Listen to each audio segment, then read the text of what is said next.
grandes corruptos en este país tienen carné de periodista y son capaces de imponer el miedo y que sus compañeros no se atreven a denunciar la corrupción evidente. ¿Cómo es posible que ningún medio de comunicación se haya atrevido prácticamente a difundir los audios en los que escuchamos al director de La Sexta conspirar con Villarejo, con Casals y con un jefe de unidades antiterroristas? ¿Cómo es posible que hasta el presidente del Gobierno esté aterrorizado ante Ferreras, nos diga que tiene miedo de que ataquen a su mujer, pero después de escuchar los audios en los que Ferreras conspira contra su mujer con el bulo de los prostíbulos del padre, le conceda una entrevista? ¿Hay democracia cuando el presidente del Gobierno tiene miedo a Ferreras? ¿Hay democracia cuando el presidente del Gobierno no se atreve a cambiar la ley para que la derecha siga controlando el Consejo General del Poder Judicial? Por eso estas elecciones europeas son tan importantes. Porque hace falta una izquierda que señale dónde está el poder y que esté dispuesta a disputar el poder en todos esos terrenos. Ana Rosa Quintana no es una periodista cualquiera, es una de las jefas de una de las principales productoras de televisión de este país. Tiene 44 pisos turísticos. A lo mejor que la gente sepa que Ana Rosa Quintana es propietaria de 44 pisos turísticos y que usa la vivienda para especular y no para vivir, nos da buena cuenta de por qué en sus programas se habla mucho del riesgo de la ocupación, cuando en realidad el problema de la vivienda en España tiene que ver con que los alquileres son imposibles y que los buitres y los especuladores están acaparando ilícitamente la vivienda. Con Hamas lo mismo que con ETA. Tú mata, que yo te daré una comunidad autónoma. Tú mata, que yo te daré un Estado. La mayoría de las preguntas que después se reflejan en los medios de comunicación tienen que ver con aspectos relacionados con la vida de la señora Ayuso, de su hijo, de su hermano. A ti a lo mejor te lo han contado, pero yo trabajo en la Asamblea de Madrid. En la Asamblea de Madrid llevamos temas relacionados con la sanidad, con la educación, con el medio ambiente, con el empleo, con la vivienda, y la respuesta de la señora Ayuso siempre es comunismo, ETA, Venezuela, Corea del Norte. Ya está bien. Ya está bien. El otro día se le estaban preguntando por cuestiones que tenían que ver con Madrid. Y la conversación pública en la Comunidad de Madrid giraba en torno a dos cuestiones fundamentalmente hasta el jueves, que eran la huelga de docentes, que tiene que ver con que la educación madrileña está hecha unos zorros desde la primaria hasta la universidad, y el otro tema de conversación era por qué la presidenta de la Comunidad de Madrid defiende, convive y ampara a un defraudador fiscal confeso en una casa. ¿Me vas a dejar hablar tú a mí ahora? ¿Me puedes dejar hablar o solo tienes derecho a hablar tú en este programa? ¿Por qué no? No. Yo me he callado cuando me lo has pedido. Te he dejado hablar. Un poco de educación y de respeto. Celia, vamos a dejar que conteste ahora mismo. Venga, la conversación pública en Madrid giraba en torno a la educación y a por qué la señora Ayuso ampara a un delincuente fiscal que corre por los pasillos de los juzgados ajustándose la peluca. Esa era la conversación. Hasta que nos ha puesto a todos a habbar de si le hemos entregado el País Vasco a ETA o no, lo cual es un delirio absoluto.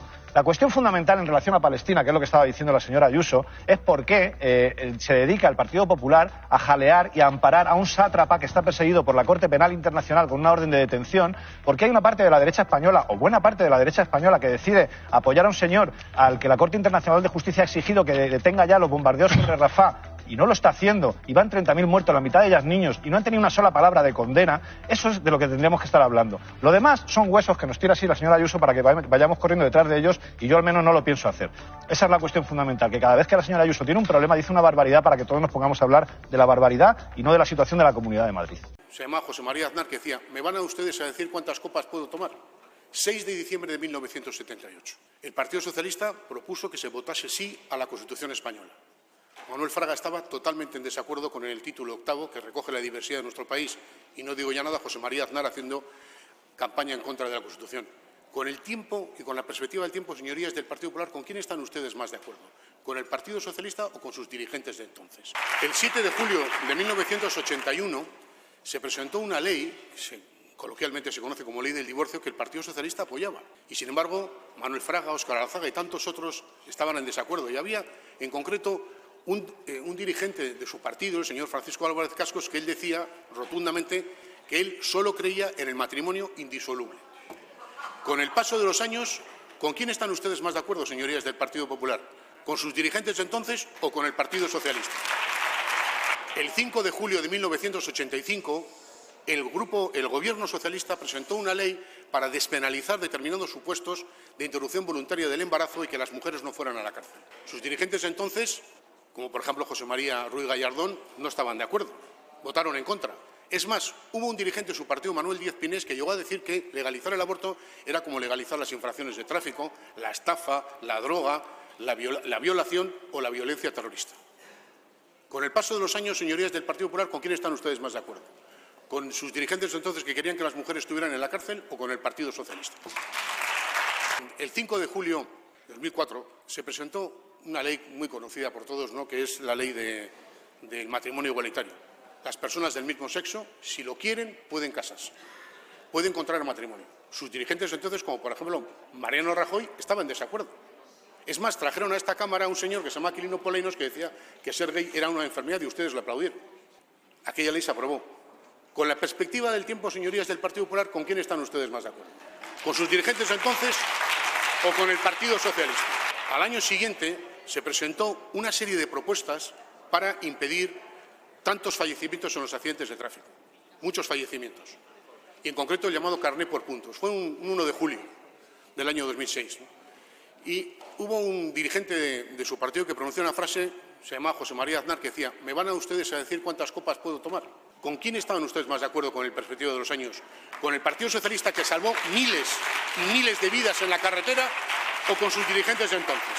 Y podríamos seguir con la ley de eutanasia, con tantas otras cosas, o con la última, la que ha pronunciado el Tribunal Constitucional, de declarar constitucional el que se castiga a quien acosa a una mujer que va a interrumpir voluntariamente su embarazo. Cuando el Partido Socialista estaba en la oposición, José Luis Rodríguez Zapatero propuso al presidente Aznar un pacto que se llamó Por las libertades y contra el terrorismo. Lo primero que dijo Mariano Rajoy, nada más conocerlo, fue que eso era sacarse un conejo de la chistera y que lo que quería Zapatero es tener una foto en la Moncloa. Pero aquel pacto al final fue bueno para la democracia y para el país. Y el Partido Socialista hizo lo que tenía que hacer cuando estaba en la oposición, que era apoyar al Gobierno. ¿Qué ocurrió cuando fue a la inversa? Cuando era José Luis Rodríguez Zapatero el que estaba en el Gobierno y Mariano Rajoy en la oposición. Pues boicotear todo intento de solución del problema, todo aquel camino a la paz que puso en marcha aquel Gobierno, y con una frase absolutamente ignominiosa, como la de decir que estaba arrodillado ante los terroristas y que de alguna manera estaba humillando la memoria de las víctimas. Esto es la diferencia entre estar en la oposición y ser leal con el Gobierno y hacer lo que hacen ustedes cuando están en la oposición. Porque lo que está haciendo el Gobierno es bueno para nuestro país. Y se ha visto en las urnas, y se ha visto que España no se rompe, señorías del Partido Popular. Miren, ustedes han presentado una moción en el Congreso de los Diputados que decía inicialmente que se retire la ley de amnistía porque es claramente y manifiestamente inconstitucional, como lo declara la Comisión de Venecia y la Comisión Europea. Y la han corregido y han dicho que se retire la ley porque es manifiestamente inconstitucional, punto. Ya no han hecho referencia a la Comisión de Venecia ni a la Comisión Europea. Si no se lo creen, señorías del Partido Popular, que sea inconstitucional esta ley, no se lo creen, porque hasta los expertos que ustedes han traído les han dicho que es plenamente constitucional.